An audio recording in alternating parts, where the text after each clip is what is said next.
लेते हैं रिकॉर्ड करना। तो हमारा जो आज का टॉपिक है वो है एरर हैंडलिंग। ठीक है, अभी तक आप लोग जावास्क्रिप्ट लिखते आए हैं और जावास्क्रिप्ट कर रहे हैं और आप लोगों को इतना अंदाज़ा हो गया कि जावास्क्रिप्ट पे अगर कोई भी एक लाइन में एरर आ जाता है तो जावास्क्रिप्ट का बाकी कोड एग्जीक्यूट नहीं होता। ठीक है, ये बात शायद आपको अंदाज़ा हो गया होगा इस चीज़ का कि अगर मिसाल के तौर पे हम अपनी जो है वो एक फ़ाइल कोई ओपन कर लेते हैं और कोई भी एक फ़ाइल एरेट्रेशन से खोल लेते हैं, बड़ी है कोई छोटी, हाँ ठीक है। अगर यहाँ पे एक फ़ाइल है और एक फंक्शन है, कॉल हो रहा है, कुछ भी हो रहा है, अगर यहाँ पे मैं एक ऐसा वेरिएबल लिख दूँ जो है ही नहीं, या फिर जो है वो मैं यहाँ पे कोई एक सिंटैक्स एरर आ जाए फॉर एग्ज़ाम्पल, या मैं इस इंडेक्स इंटीजर वैल्यू में से जो है वो डॉट लगा के इसको में से कोई नेम निकालूं जो कि नहीं मिलेगा आपको। ठीक है, तो ऐसी सूरत में या इसी तरीके से किसी भी तरीके से अगर आपका कोड में एरर आता है, रन टाइम पे आए या आपका कंपाइल टाइम पे है, ठीक है, और वो फट जाता है कोड, तो आपकी जावास्क्रिप्ट बाकी जो भी काम हो रहा था वो रोक देती है। ठीक है, आप लोगों ने ऑब्ज़र्व किया होगा। अगर हम इसको जो है वो चलाने की कोशिश करें,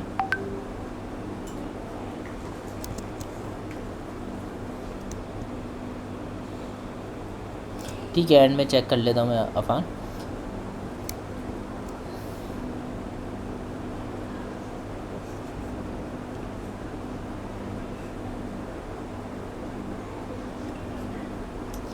अच्छा, ये देखें, ये हमारे पास कुछ एरर्स हैं, ये पता नहीं किस चीज़ के हैं।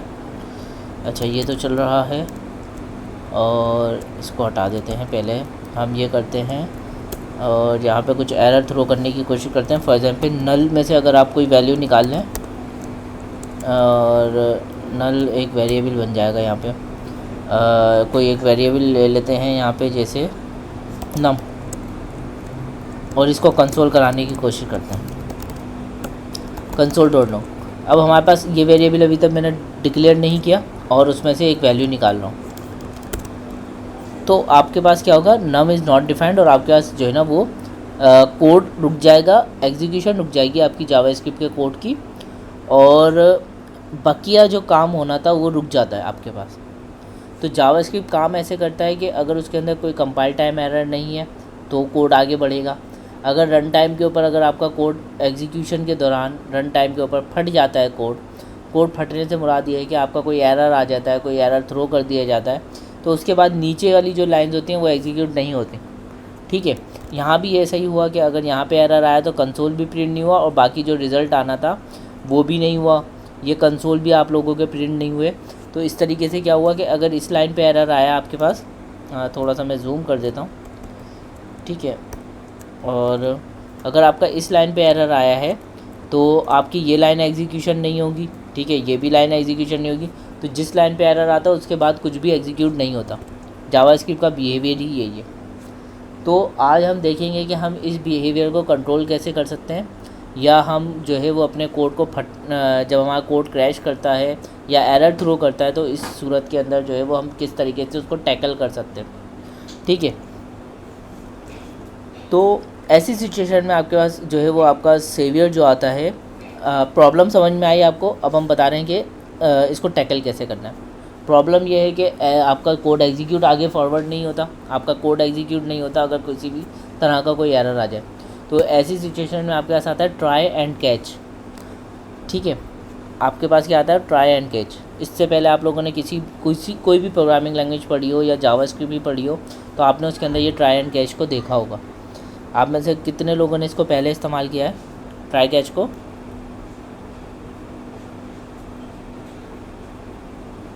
नहीं किया। ठीक है, तो आज हम इसको ट्राई कैच को इस्तेमाल करेंगे। ये एक पुराना फंक्शन है जो हमने बनाया हुआ है और इसको समझाने की ज़रूरत नहीं है, ठीक है ना। तो ये एक कोड है। अब इसके अंदर पहले मैं आपको सिंटैक्स समझा देता हूँ ट्राई कैच का क्या है। ट्राई का मतलब है ट्राई करें, और इसकी बॉडी है ट्राई, और ये बॉडी में आप वो सारा कोड रखेंगे जिसका चांसेस होता है कि वो एरर थ्रो कर सकता है या आपका जो है वो कोड में कोई भी बग आ सकता है, ठीक है ना, या एग्जीक्यूशन फेल हो सकती है किसी भी वजह से। तो आप यहाँ पे ट्राई ज़रूर लिखेंगे। आप देखें जैसे ही मैंने ट्राई लिखा इस लाइन पे एरर आना शुरू हो गया, क्योंकि ट्राई के साथ आपको कैच का लगाना लाजमी है। कैच, ठीक है। तो ट्राई एंड कैच दोनों साथ साथ चलेंगे। कैच फंक्शन है और आपको यहाँ पे एक वेरिएबल डिफाइन करना होगा जिसके अंदर आपको वैल्यू मिलेगी। फॉर एग्जांपल आपने एरर ई डबल आर या जिस नेम से भी आपने वो वेरिएबल डिक्लेयर कर दिया, वो आप इसको यहाँ पास कर दें। तो ये इसका जो है वो बेसिक सिंटैक्स है, लिखने का तरीका है। लिखा कैसे जाएगा, ट्राई कीवर्ड है, ठीक है। उसके बाद इसकी बॉडी है, हमें पता है कि बॉडी कैसी होती है, कर्ली ब्रैकेट्स, और कर्ली ब्रैकेट्स में मल्टीपल लाइन ऑफ कोड, जितना लाइन ऑफ कोड आपने डालना डाल सकते हैं। उसके बाद कैच, ठीक है। कैच के बाद फिर एक बॉडी आपकी, ठीक है, कैच की बॉडी। अगर अब ट्राई के अंदर हम वो चीज़ लिखेंगे जो एरर थ्रो करेगी। मिसाल के तौर पे हम ये वाली लाइन उठा लेते हैं, कॉपी कर लेते हैं और यहाँ रख देते हैं, इस पूरे को बंद कर देते हैं और हमें इसकी ज़रूरत नहीं है मिसाल के तौर पे, ठीक है। तो ये फंक्शन है जो कि कुछ कर रहा था, रिप्लेस वगैरह कर रहा था, हमें नहीं पता, लेकिन हम यहाँ पे कोड लिखते हैं जो ट्राई कर रहा है। ट्राई क्या कर रहा है, हमारा कोई भी कोड ऐसा जो एरर थ्रो कर सकता है, ठीक है ना। तो आपने यहाँ पे एरर किया तो अब ये क्रैश करेगा कोड। यहाँ पे आके इसको एग्जीक्यूट करते हैं। देखिए अब वो एरर पहले भी जो है ना वो एरर थ्रो कर रहा था, लेकिन अब आपको एरर में वो एरर नज़र नहीं आ रहा, ठीक है। ऐसा क्यों, क्योंकि आपने उसके अंदर ट्राई लगा दिया। तो ट्राई उस एक्सेप्शन को हैंडल करेगा, पकड़ेगा और आपको यहाँ पर एरर के अंदर जो है ना वो थ्रो कर देगा। तो आप यहाँ पे प्रिंट करा के देख सकते हैं कि आपके पास एरर क्या है। देख रहे हैं, पहले रेड आता था, लेकिन अब आपको प्रिंट करके वो एरर दिखा रहा है कि वो किस तरीके का एरर आ रहा है। बात समझ में आई कि अब आपका कोड एग्जीक्यूट होगा और चलेगा भी। मिसाल के तौर पे हम जो है यहाँ पे एक और कंसोल लगा लेते हैं जो ट्राई कैच के बाद आना था। मिसाल के तौर पे ना हम यहाँ पे एक और कंसोल लगा लेते हैं जो हमारी ये वाली वैल्यू प्रिंट कर रहा था। अगर हम देखें तो देखें मेरा कोड भी क्रैश हुआ है और मेरी वैल्यूज़ भी प्रिंट हुई हैं। मेरा कोड भी क्रैश हुआ था, लेकिन ट्राई ने जो है वो उसको हैंडल किया, उस एक्सेप्शन को जो है ना वो हैंडल किया और कैच को दे दिया। कैच के वेरिएबल ने जो है ना वो कैच के अंदर मुझे उस वेरिएबल में मिला, उस वेरिएबल को मैं जैसे चाहे हैंडल कर सकता था। मैं कंसोल करा सकता था, मैं अलर्ट शो करा सकता था, मैं HTML में अपडेट कर सकता था। मुझे जो काम करना था वो मैं यहाँ पे कर सकता था कैच के अंदर, ठीक है। मैंने जस्ट आपको कंसोल प्रिंट करा के दिखा दिया कि भाई आपका एरर ये आया है। उसके बाद ये जो एग्जीक्यूशन है मैंने यहाँ पे कंसोल किया तो वो एग्जीक्यूशन हो गई। तो ट्राई कैच लगाने का फ़ायदा क्या हुआ मुझे कि मेरी जो एग्जीक्यूशन ब्लॉक होती थी, जिसकी वजह से मेरा नीचे का कोड एग्जीक्यूट नहीं हो रहा था, वो एग्जीक्यूट होना शुरू हो गया। अगर मैं इस कंसोल को दोबारा निकालता हूँ, यहाँ रख देता हूँ, ट्राई कैच को बंद कर देता हूँ फॉर एग्जाम्पल, तो अब इस सूरत में क्या होगा, वही पुरानी सिचुएशन आ जाएगी कि मेरा कोड नहीं चलेगा, एरर थ्रो करेगा और नीचे वाला कोड एग्जीक्यूट नहीं होगा। तो इस सिनारियो से बचने के लिए हम क्या करते हैं, हम ट्राई कैच लगाते हैं जहाँ पे हमें खदशा होता है, जहाँ पे हमें जो है ना वो हमें फील होता है कि भाई यहाँ पे हमें एरर आ सकता है, तो वहाँ पे हम ट्राई कैच लगा के उसको टैकल करते हैं। बात समझ में आई यहाँ तक? यहाँ पे कोई मुश्किल? आसान है, सिंटैक्स भी बहुत आसान है, लिखने का तरीका भी बहुत आसान है। ये होता है ट्राई कैच। अब ट्राई कैच के साथ हमें तोहफ़तन एक और चीज़ मिलती है, ट्राई कैच। हम हमेशा जब सुनते आते हैं, जब भी हमने बात करते हैं, जब भी आप प्रोग्रामिंग में आएंगे तो ट्राई कैच के बारे में हर कोई बात करेगा। जब भी आपको कहेगा कि भाई यहाँ पे ट्राई कैच लगा दें, ठीक है, हमेशा क्या होगा, ट्राई कैच लगा दें। ट्राई कैच को तो बात की जाएगी, लेकिन इनका एक सौतेला भाई भी है जिसको हम कहते हैं फाइनली। इनका एक सौतेला भाई भी है जिसकी बात कम की जाती है अमूमन, और जिसका नाम भी कम ही लिया जाता है।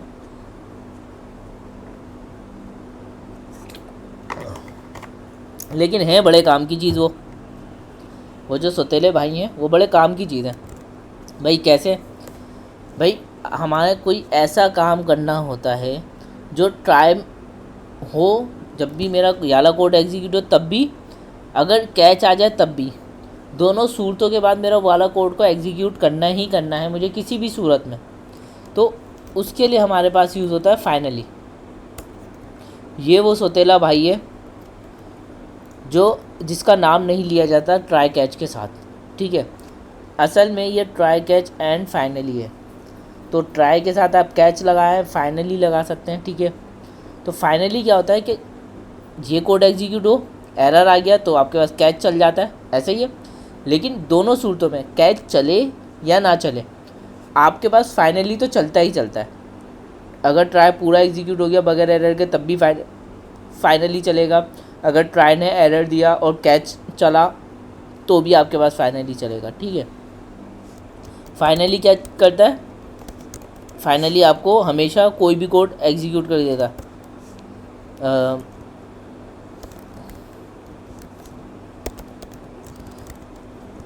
चेक करते हैं, आपका कोड फटा, फाइनली एग्जीक्यूट हुआ और उसके बाद जो भी रिज़ल्ट आना था आपका वो ये आ गया, प्रिंट हो गया।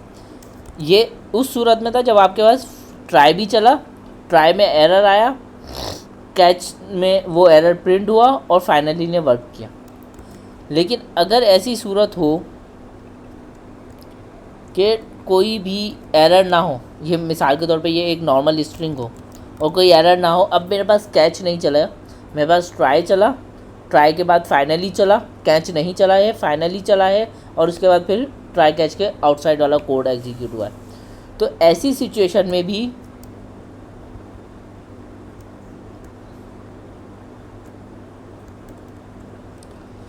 ऐसी सिचुएशन के अंदर भी जो है वो हमारे पास क्या होगा, फाइनली हमेशा काम करता है। बात समझ में आई यहाँ तक? कोई मुश्किल है इसके अंदर? ये बहुत आसान चीज़ है, बहुत आसान चीज़ है, ठीक है। यहाँ तक तो बात समझ में आ गई हमारे। ये आसान चीज़ है, सिंटैक्स भी समझ में आ गया, फाइनली लगाओ नहीं लगाओ तो कोई फ़र्क नहीं पड़ता, मेरा ब्लॉक ऑफ कोड एग्जीक्यूट हो जाता है। लेकिन लगाने का फ़ायदा ये है ट्राई एंड कैच को कि भई मेरा कोड अगर फटेगा या एरर थ्रो करता है तो कोई मेरा बकिया कोड काम करता रहेगा ट्राई एंड कैच के बाद वाला भी। अब सवाल ये है कि अगर मेरा कोड फटता है और नीचे वाला कोड एग्जीक्यूट नहीं होता तो होता है ये ऐसा क्यों होता है? ये एक चीज़ होती है थ्रो। हमारे पास एक कीवर्ड होता है जावास्क्रिप्ट के अंदर, थ्रो। कभी भी ये कीवर्ड हम वहाँ यूज़ करते हैं जब हमें एग्जीक्यूशन को रोकना होता है। हमारे पास फॉर एग्जांपल ऐसी सिचुएशन आ गई कि हम नहीं चाहते कि यूज़र इससे ज़्यादा आगे बढ़े, ठीक है, इससे ज़्यादा आगे बढ़े, तो हम जो है वहाँ पे एक्सेप्शन को जो है ना वो थ्रो करते हैं। तो थ्रो का मतलब होता है फेंक दो, ठीक है ना।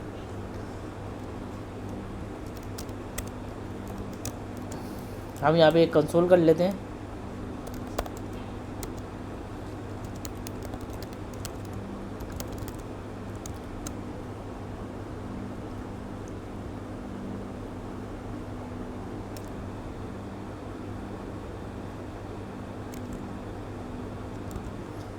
तो जब भी आप एरर थ्रो करेंगे तो वो आपको जो है वो इस तरीके से दिखेगा, ठीक है।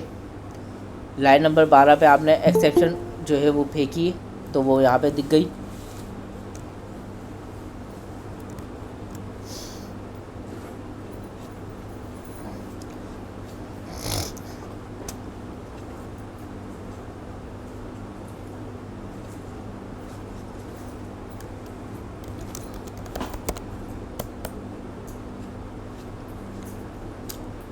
ठीक है, मैंने कंसोल कराया। आप जो है अगर कंसोल ना कराएं, आप डायरेक्ट यहाँ पे जो भी थ्रो कर रहे हैं, जो मैसेज आपने थ्रो करना है वो आप डायरेक्ट स्ट्रिंग में पास ऑन करते हैं, तब भी जो है वो इस तरीके से आ जाएगा, अनकॉर्ड थ्रो एरर, जो भी आपने लिखना है, ठीक है ना। जैसे कि अभी हमने जो हमारा पहले एरर आया था, जो ये वाला एरर था, सॉरी मैंने इसको स्ट्रिंग में कर दिया, मैं इसको स्ट्रिंग से हटा देता हूँ। ठीक है, तो ये जो एरर थ्रो हुआ है ये भी इसी के थ्रू हुआ है। ठीक है ना, थ्रो कीवर्ड का ही इस्तेमाल किया है पीछे जावास्क्रिप्ट ने और हमें एरर थ्रो किया। तो जब आप चाहते हैं कि ऐसा हो कि आप यूज़र को कोड में आगे बढ़ने ना दें, तो आप अपनी एक्सेप्शन थ्रो कर सकते हैं और इसके बाद कोड आपका एग्जीक्यूट नहीं करेगा। उसकी मिसाल ये है कि अगर थ्रो के बाद अगर मैं कोई चीज़ कंसोल करा देता हूँ, ठीक है, जैसे आफ्टर थ्रो, तो मेरी वो लाइन, वो कोड, वो ब्लॉक ऑफ कोड नीचे जो है थ्रो के बाद एग्जीक्यूट नहीं होगा। यहाँ तक कोई प्रॉब्लम? आसान चीज़ है, गुड। ठीक है, तो आज हमने 4 चीज़ें पढ़ी हैं, ट्राई, कैच, सुतेला भाई फाइनली और थ्रो। ये एरर से हैंडलिंग के हिसाब से है कि एरर हैंडल करना है आपने और आपने एक्सेप्शन थ्रो करनी है, आपको कोई अपना कोई कोड एग्जीक्यूट करना है, तो उसके लिए आप लोग ये कर सकते हैं। और मैं कहता हूँ कि बेस्ट प्रैक्टिस ये है कि आप जो है वो ट्राई कैच का इस्तेमाल करें। ठीक है, वो अच्छा रहेगा आप लोगों के लिए। अब इसके अलावा यहाँ पे जो है वो पूरा आर्टिकल आप लोग पढ़ लो, इसमें इससे ज़्यादा कोई चीज़ नहीं है। ठीक है, ये जो चीज़ है, अगर आप यहाँ मेरी स्क्रीन आपको दिख रही होगी, तो ये इसका सिंटैक्स है और जितना भी मैंने आपको बताया है अभी तक इस क्लास में, वो सारा इस पेज का मैंने सब कुछ बता दिया आपको। ठीक है ना, अब बात करते हैं हम एक इंतहाई इम्पोर्टेंट चीज़ की। ठीक है, अब हम दूसरे टॉपिक की तरफ जा रहे हैं। ठीक है, और जो कि इंतहाई इम्पोर्टेंट अहमियत का किरदार अदा करता है जावास्क्रिप्ट के अंदर, और हम इसको कहते हैं दिस कीवर्ड। दिस कीवर्ड एक ऐसा कीवर्ड है, ठीक है, जो ऑब्जेक्ट को रेफ़र करता है। ठीक है, ये दिस कीवर्ड बहुत जगह आता है, बहुत काम की चीज़ है। ये आपको बाय डिफ़ॉल्ट जावास्क्रिप्ट खुद प्रोवाइड कर देता है। तो इसको हम देखते हैं आज कि दिस कीवर्ड हमारे पास क्या क्या काम करता है। लास्ट टाइम याद होगा कि हम अगर एक एग्जाम्पल ले लेते हैं, इनको बंद कर देते हैं, ये काम हो गया हमारा। ये एक मेरे पास क्या है, ये एक ऑब्जेक्ट है पर्सन का, जिसमें फ़र्स्ट नेम मौजूद है, लास्ट नेम मौजूद है, उसकी आईडी मौजूद है और फुल नेम। फुल नेम क्या होता है, आपका first name and last name join करके हो जाता है। जैसे कि मिसाल के तौर पे सैयद मुर्तज़ा अली। ठीक है, इनका first name Syed, mid name Murtaza और लास्ट नेम अली है, ऐसा ही है। लेकिन अगर इनसे बोला जाए कि आप अपना फुल नेम बताएं, तो ये बताएंगे सैयद मुर्तज़ा अली। तो समटाइम्स हमें फुल नेम की नीड होती है, तो हम क्या करते हैं, उसको ज्वाइन करके रख लेते हैं। लेकिन यहाँ पे ये दिस क्या कर रहा है, पहले तो हमें ये समझना है। ये बात तो समझ में आती है कि हमने जो है वो एक ऑब्जेक्ट के अंदर एक फ़ंक्शन भी पास कर दिया है। ठीक है, एक फ़ंक्शन बना दिया, ये हमने पहले भी बना के देखा, इसको समझाने की ज़रूरत नहीं है हमें। अब हम यहाँ से रिटर्न कर रहे हैं। जैसे मिसाल के तौर पे मैं यहाँ से रिटर्न करता हूँ। रिटर्न का मतलब ये कि जब आप फंक्शन में कोई वैल्यू रिटर्न करते हैं, तो वो उसके आप वेरिएबल में सेव करवा सकते हैं। ठीक है ना, रिटर्न करने का फ़ायदा ये होता है। हम रिटर्न कीवर्ड भी पढ़ चुके हैं। अब मुझे ये वाला फ़र्स्ट नेम यहाँ पे चाहिए। अगर मैं इसको ऐसे लिखता हूँ, फर्स्ट नेम, कॉन्केटिनेट करते हैं इसको स्पेस के साथ, एंड हम करते हैं लास्ट नेम। तो अब हम इसको जो है वो कंसोल करा के देखते हैं। Console dot log person dot full name. ठीक है, हम उसका क्या कर रहे हैं, हम उसका फुल नेम ले रहे हैं। आपके पास क्या आया, फंक्शन एज इट इज़ आ गया।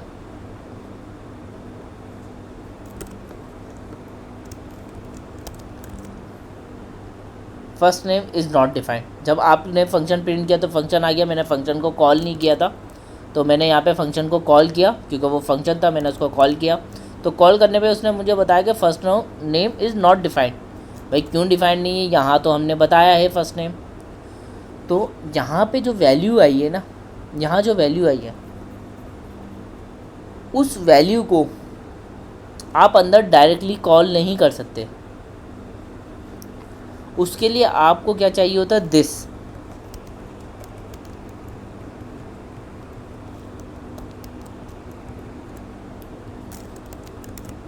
अब देखें जॉन डॉय, जब मैंने दिस लगाया तो जॉन डॉय पूरा आ गया, फर्स्ट नेम आ गया एंड लास्ट नेम आ गया।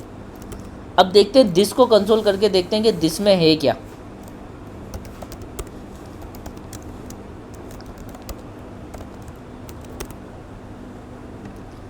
दिस के अंदर पूरा ऑब्जेक्ट मौजूद है। दिस के अंदर क्या है, दिस के अंदर पूरा ऑब्जेक्ट मौजूद है, बजाते खुद फंक्शन भी उसी के अंदर मौजूद है। दिस क्या कर रहा है, फंक्शन से ऊपर जो ब्रैकेट्स था, कर्ली ब्रैकेट्स से ये वाले, ये जो दिस है ये इसको रेफर कर रहा है। ये पूरा जो है ना वो दिस मिलता है आपको फंक्शन के अंदर।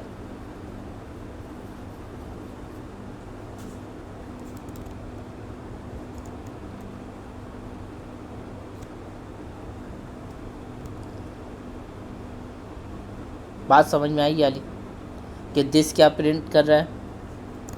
ओके, ये शुरुआत है दिस की। ये क्या है, ये शुरुआत है दिस की। In JavaScript the this keyword refer to an object, जो बात मैंने कही थी कि दिस जो है वो रेफर करता है ऑब्जेक्ट को। उसके बाद which object depend on how this is being invoke use और कॉल्ड। ठीक है ना, कैसे कॉल करना है और कैसे इस्तेमाल करना है। और इसमें थ्योरी को मैं आपको अपने अल्फाजों में बता देता हूँ। The keyword refer to different object dependent on how it is use. ठीक है, ये ग्लोबल भी हो सकता है, दूसरी चीज़ें, इसको आगे पढ़ते रहेंगे हम। ठीक है, इसको जब हम क्लास में जाएंगे ना, जब हम क्लासेस का टॉपिक पढ़ेंगे ईद के बाद, तो हम इसको दोबारा रिवाइज भी करेंगे इंशाल्लाह। When used in an object method, अगर हम मेथड में यूज़ कर रहे हैं तो वो मैंने आपको दिखा दिया कि वो क्या करता है, कि वो ऑब्जेक्ट से सारी चीज़ें लाता है। लेकिन अगर this as a global use किया जाए तो क्या होगा। मिसाल के तौर पे मैं किसी फंक्शन में कॉल नहीं करा रहा था इसको। ठीक है, अगर मैं कंसोल करूं यहाँ पे दिस को, और इस दिस को बंद कर देते हैं हम। ठीक है, अगर मैं दिस को यहाँ पे कॉल करूं तो क्या होगा, ये आपकी पूरी विंडो का ऑब्जेक्ट लेके आएगा। विंडो कौन सी, ये आपकी जो टैब खुली हुई है ना, ये आपकी एक विंडो कहला रही है।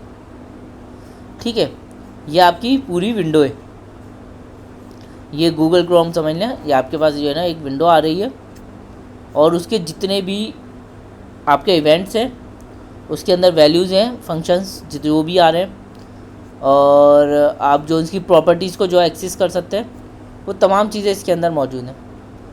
ठीक है, जैसे URL और आपका सॉकेट, पोर्ट,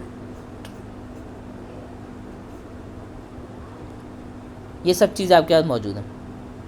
तो दिस क्या रेफ़र कर रहा है, दिस इस डॉक्यूमेंट को, पूरा दिस जो है ना इस डॉक्यूमेंट को रेफ़र कर रहा है और पूरी वैल्यू लेकर आ रहा है।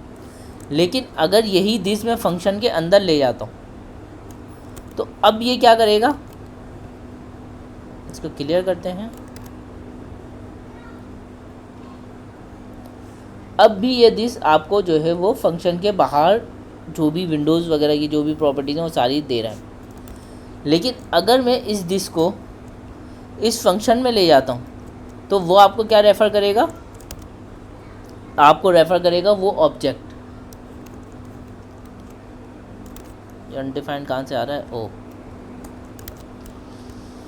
इसको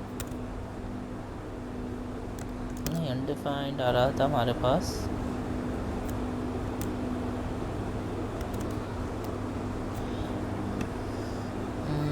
लाइन नंबर 28। ओके, रिटर्न नहीं किया ना हमने, इसको रिटर्न कर देते हैं, फिर मसला नहीं आएगा। ठीक है, रिटर्न कर देंगे, फिर मसला नहीं आएगा। तो ये देखें, तो जब हम उसको फंक्शन के अंदर ले जाएंगे तो वो हमें पूरा ऑब्जेक्ट रिटर्न करेगा। अभी तक दिस का ये काम है, लेकिन जब हम इस दिस को लेके जाएंगे क्लासेस के साथ तो ये दिस और भी इंटरेस्टिंग हो जाएगा। ठीक है, पहले तो आप इसको बेसिक से देख लें, हम जो है वो इस दिस को लेके चलेंगे आगे।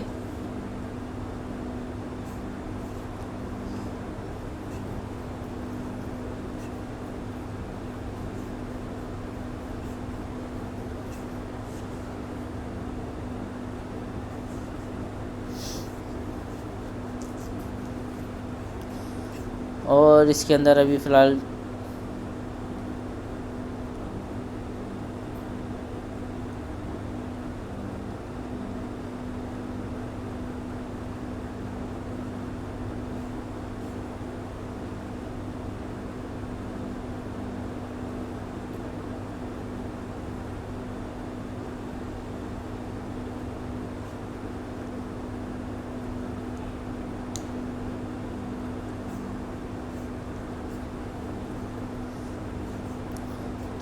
अभी दिस के अंदर इसके ज़्यादा और कुछ भी बताने लायक नहीं है।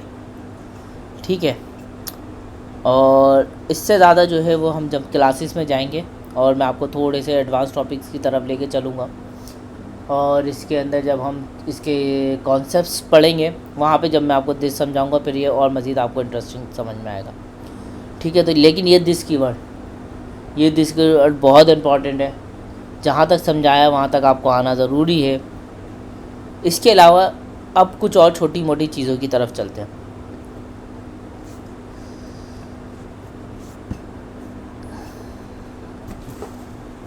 अभी तक आपको हम फंक्शन पढ़ा रहे थे,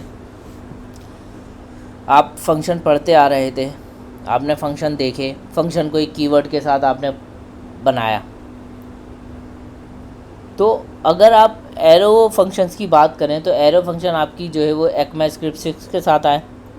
ठीक है, आप इसको शॉर्टर फंक्शन भी कह सकते हो या शॉर्ट हैंड भी कह सकते हो फंक्शंस की, जिसके पीछे आपको कीवर्ड लिखना नहीं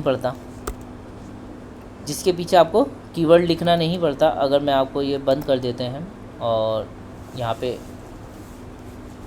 इसको ओपन कर लेते हैं, बल्कि अब ये फंक्शन है फुल नेम का।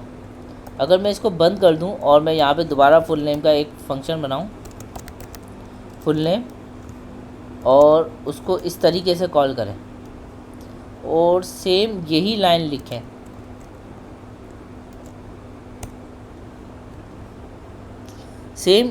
लिखूं मैं, तो ये बिल्कुल ये वाला फंक्शन और ये वाला function same as it is काम करेगा।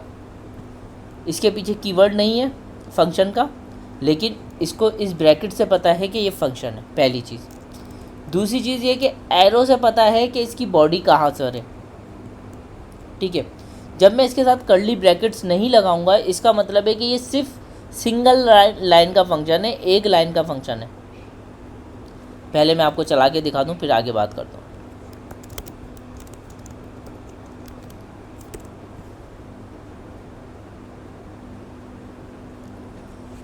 अब आप सोचोगे कि यहाँ पे अनडिफाइंड और अनडिफाइंड आ रहा है, ऐसा क्यों है? क्योंकि एरो फंक्शन जब आप इस्तेमाल करते हैं तो आपको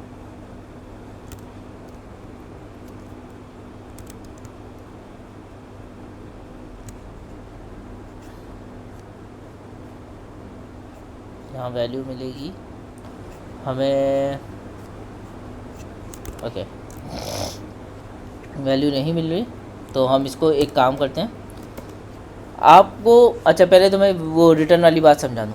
अगर ये एक लाइन का फंक्शन है, मिसाल के तौर पे इसको मैं कर लेते हैं ऐसे कि अगर मैं यहाँ पे रिटर्न करता हूँ माय नेम इज़ आमिर, ठीक है, अगर हम इसको इस तरीके से रिटर्न करते हैं तो ये सिंगल लाइन फंक्शन है और इसको रिटर्न कीवर्ड की ज़रूरत नहीं है। ठीक है, माय नेम इज़ आमिर। लेकिन अगर मैं इसके साथ मल्टी स्टेटमेंट यूज़ करना चाह रहा हूँ, मतलब एक से ज़्यादा लाइनें हैं मेरे पास, तो फिर मुझे जो है वो अपने यहाँ पे इसको जो है ना वो बॉडी देनी पड़ेगी, और बॉडी के बाद जो है वो मुझे नंबर ऑफ़ लाइंस लिखनी पड़ेंगी जो भी मेरा कोड है। उसके बाद आखिर में मुझे जो है ना जो लाइन रिटर्न करनी है वो मैं रिटर्न कर सकता हूँ। अगर मैं रिटर्न नहीं करूँगा तो अनडिफाइंड, और अगर मैं रिटर्न करूँगा तो वो लाइन्स आ जाएगी जो मैंने लिखी थी। यहाँ तक बात समझ में आई?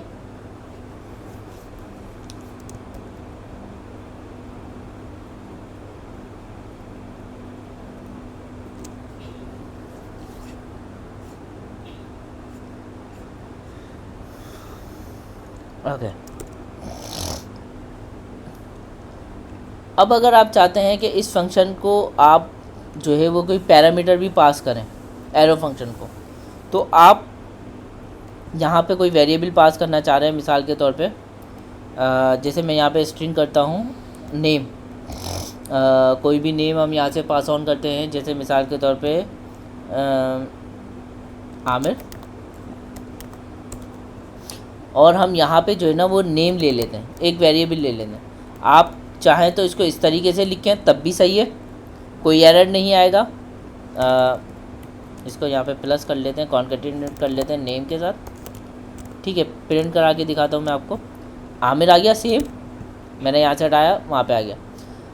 आप चाहें तो यहाँ पे राउंड ब्रैकेट भी ना लगाएं तब भी कोई इशू नहीं आएगा, ठीक है। तो ये लिखने का शॉर्ट तरीका है फंक्शंस को, ये एरो फंक्शन है।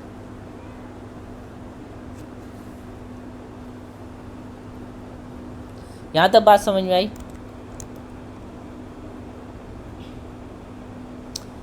ओके। एरो फंक्शन का एक और फ़ायदा भी है जो मैं क्लासेस के साथ समझाऊंगा आप लोगों को, जब हम क्लासेस का, इसका नेक्स्ट टॉपिक ये क्लासेस, और शायद ये हम पढ़ेंगे जुमेरात को इंशाल्लाह।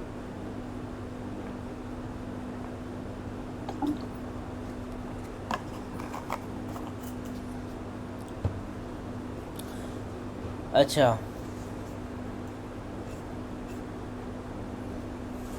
और कोई बात जो मैं भूल गया हूँ बताने से आपको?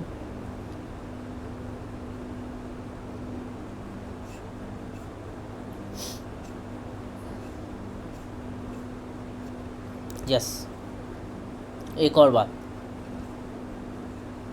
अगर हम इस फंक्शन को यहाँ पे बंद कर देते हैं इस तरीके से, और इसको भी बंद कर देते हैं, तो आप अभी तो हमने ऑब्जेक्ट में डिफ़ाइन किया था इस फंक्शन को, अगर आप इस फंक्शन को बाहर भी डिफ़ाइन करना चाह रहे हैं तो आप इसको बाहर भी डिफ़ाइन कर सकते हैं। इस फंक्शन को आप एज अ वेरिएबल में जो है वो लेना चाहें तो नहीं ले पाएंगे, लेकिन अगर आप यहाँ पे लेट और इसको कर देते हैं print my name, print my name एक फ़ंक्शन बना लेते हैं, और हम इस फंक्शन को एक फ़ंक्शन बना रहा हूँ मैं, एक वेरिएबल लिया, वेरिएबल में एक फ़ंक्शन पास कर सकता हूँ, ठीक है। और हम इसमें वही काम कर रहे हैं, नेम रिटर्न नेम। और अगर मैं इसको कंसोल कराऊं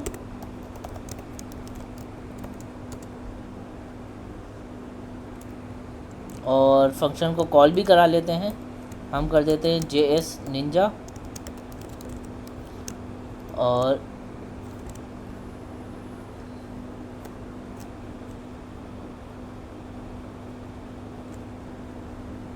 गलती की मैंने ब्रैकेट्स में, हाँ ये रहा ब्रैकेट्स बंद करना था, वही मैं देख रहा था। Replacer is not a function, oh sorry, ये भी बंद करना है मुझे, ठीक है। अच्छा, ये प्रिंट हो गया मेरे पास, ये प्रिंट हो गया। मैं क्या करा, मैंने एक फंक्शन वेरिएबल में पास कर दिया। आप इसके साथ इसको इस तरीके से कर सकते हैं, फंक्शन, और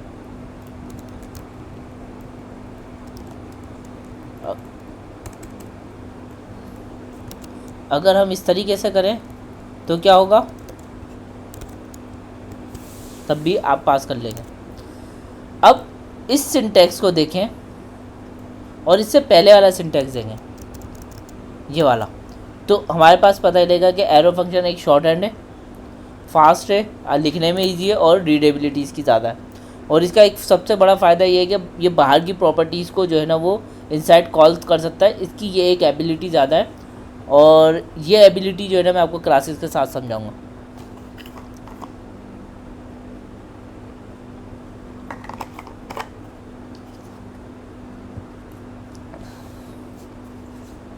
तो अभी आपने पढ़े एरो फंक्शन, ठीक है।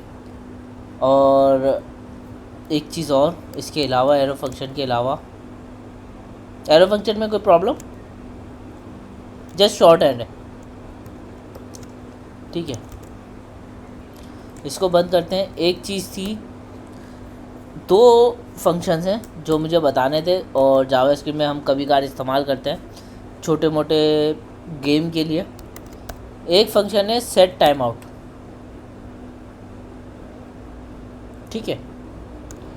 एक फंक्शन है सेट टाइम आउट। ये क्या करता है, ये आपका लेता है दो पैरामीटर।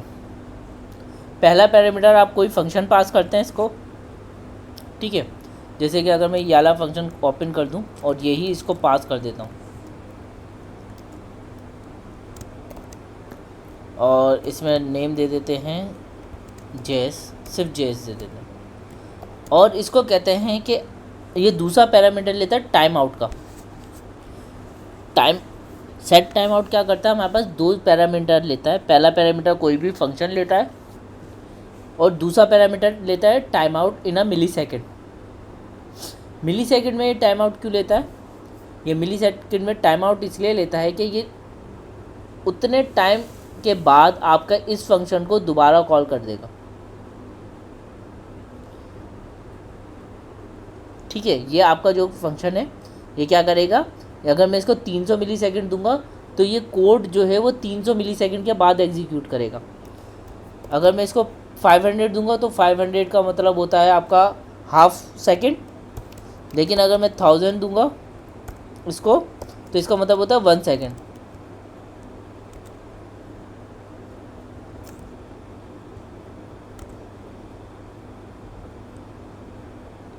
ओके, बिफोर इनिशियलाइज हमने गलती कर दी।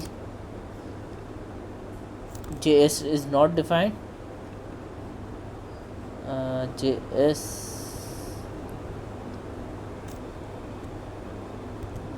कहाँ पर है,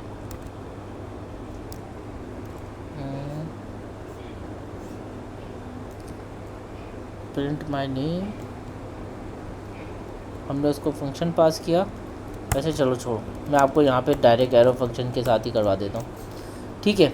हम यहाँ पे डायरेक्ट एरो फंक्शन पास कर देते हैं और इसको कर देते हैं console.log और JS, ठीक है। तो अगर मैं इसको यहाँ प्रिंट करूँगा, देखें रिज़ल्ट मेरा एक थोड़ी देर के बाद आया। थोड़ी देर मतलब 1 मिनट के, 1 सेकंड के बाद। अगर मैं 2000 कर देता हूँ तो 2 सेकंड बाद आएगा। अगर मैं 5 कर दूंगा तो 5 सेकंड के बाद मेरा रिज़ल्ट प्रिंट होगा। ये आप कहाँ करते हैं, जब आप अपना रिज़ल्ट जो है या कोई भी आप अपना कोड है, लाइन ऑफ कोड को आप कुछ टाइम के बाद एग्जीक्यूट करना चाह रहे हो तो वो टाइम आप यहाँ पे डिफ़ाइन कर सकते हैं और उसको इतने टाइम के बाद ही आप इसको कॉल करा सकते हैं, ठीक है। ये फंक्शन समझ में आया, सेट टाइम आउट।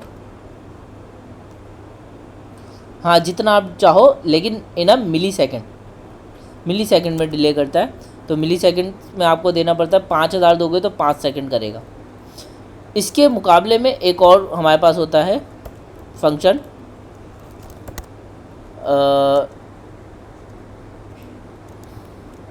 क्या था, time interval, sorry, set interval. Set interval क्या करता है हमारे पास, वो भी दो काम करता है। पहले आपसे हैंडलर लेता है, टाइम हैंडलर, मतलब जो भी उसको फंक्शन है वो प्रोवाइड करें और एक नंबर ऑफ टाइम प्रोवाइड करें, ठीक है। हम उसको पहले एक प्रोवाइड करेंगे, इसको बंद कर देते हैं। सेट टाइम आउट को समझ में आ गया कि हमारा कोड एक टाइम के बाद प्रिंट करेगा। मैं यहाँ से एक कंसोल उठा लेता हूँ और एक चीज़ यहाँ ये करते हैं कि इसको कहते हैं 2 सेकंड के बाद, आपको कोड एग्जीक्यूट करके दिखाऊंगा, आपको समझ में आ जाएगा क्या हो रहा है। अगर आप थोड़ा सा गौर करें तो आप मुझे बता सकते हैं कि क्या हो रहा है। एक काउंटर इंक्रीज होता जा रहा है।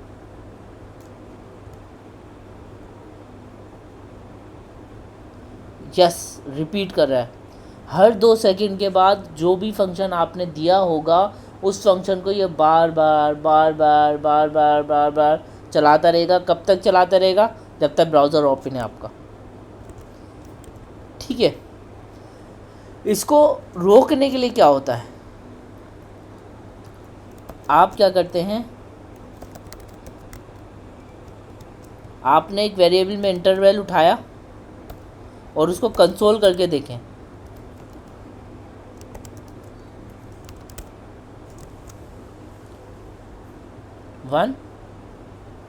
JS।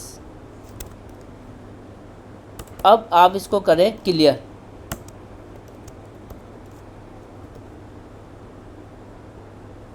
ये ले रहा है, देखिए जब ये वाला इंटरवल रोकना होगा ना, तो इसके लिए आपको चाहिए होती है आईडी, क्योंकि हो सकता है आपने एक इंटरवल लगाया हो सकता है आपने 10 इंटरवल लगाए हुए हो अपनी वेबसाइट पे।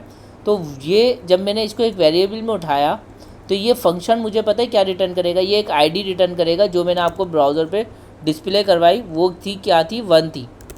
जब आप वो आईडी इसको पास करेंगे ना तो आपका इंटरवल क्लियर हो जाएगा। इंटरवल ने आईडी रिटर्न की और नीचे फ़ौरन इंटरवल क्लियर हो गया। इंटरवल क्लियर हुआ और आपका कुछ भी प्रिंट नहीं हुआ क्योंकि इंटरवल ही ख़त्म हो गया। अब करते ये है कि इंटरवल को जो है ना वो सेट टाइम आउट में रख लेते हैं। हम कहते हैं इसको हर एक सेकंड बाद चलाओ और 10 सेकंड के बाद, मतलब 10,000 सेकंड करें और 10,000 सेकंड के बाद टाइम इंटरवल को ख़त्म कर दो।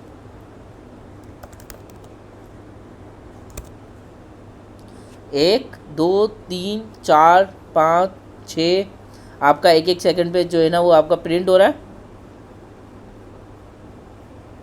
और 10 सेकंड के बाद आपका कुछ भी प्रिंट नहीं हुआ। क्यों? क्योंकि आपने इसको बोला एक सेकंड बाद प्रिंट करते रहो और इसकी आईडी उठा लिया आपने और वो आईडी आपने इसको पास करी क्लियर इंटरवल को और बोला 10 सेकंड के बाद सेट टाइम आउट 10 सेकंड के बाद चलना। तो 10 सेकंड में ये 10 दफ़ा चला और उसके बाद ये 10वें सेकंड में इसने उसको ख़त्म कर दिया। बात समझ में आई? ये 2 फंक्शन थे और उसने उसको ब्रेक कर दिया।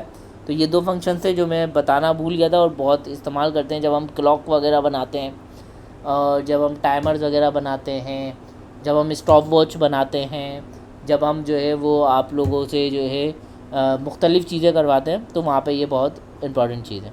बात समझ में आ गई? कोई प्रॉब्लम यहाँ तक? अब आते हैं दूसरी चीज़ों की तरफ, वो है असाइनमेंट्स। अब क्या असाइनमेंट है आपका? पहला असाइनमेंट आपका है कि आपको एक स्टॉप वॉच बनानी है। ठीक है, स्टॉप वॉच कैसे काम करती है अगर मैं आपको दिखा सकूं तो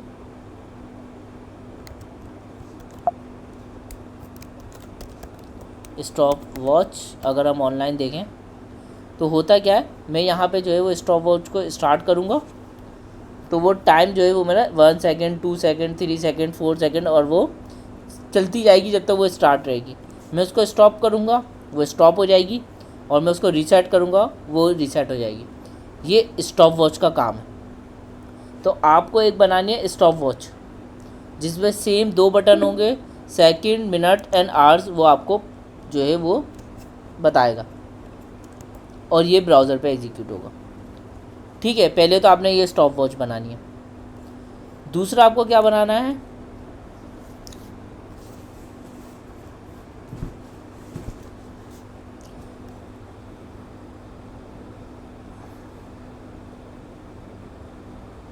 दूसरा आपने बनानी है एक क्लॉक।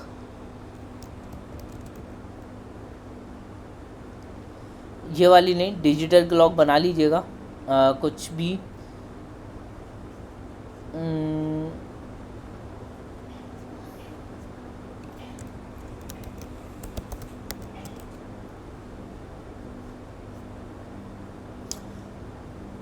आप डिजिटल क्लॉक बना लीजिएगा।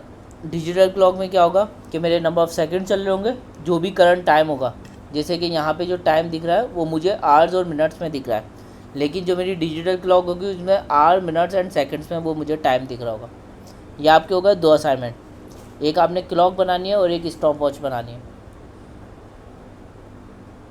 और इसके अलावा जो आपका तीसरा असाइनमेंट है, और मैं बता देता हूँ आपको,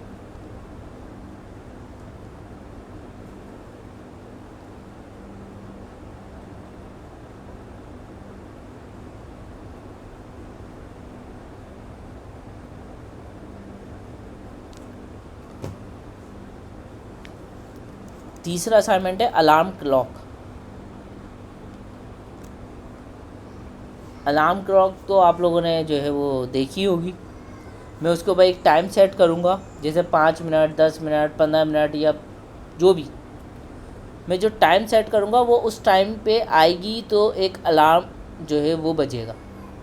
ठीक है, अब आप उस पर मैसेज दिखा दें, आप जो है वो उसके ऊपर जो है वो स्टॉप कर दें उसको टाइम को, और उसके ऊपर मैसेज दिखा दें कि अलार्म जो है वो बज रहा है। तो इस तरीके से आपको जो है ना वो 3 असाइनमेंट दिए हैं मैंने, स्टॉप वॉच का, क्लॉक का और अलार्म का। ये तीनों असाइनमेंट आपके जो है ना वो डेट एंड टाइम के ऊपर हैं, और बहुत ही आसान है, इंतहाई आसान है, कोई मुश्किल नहीं है। ये 2 फंक्शन पढ़ाने की जो है ना वो मुझे पढ़ाने की वजह ही यही थी आप लोगों को।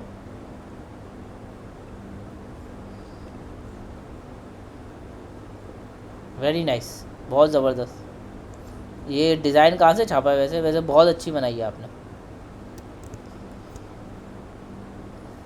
ठीक है, तो पहले तो ये कि आप लोगों ने ये तीनों असाइनमेंट बनाने हैं और टाइम से सबमिट करवाने हैं।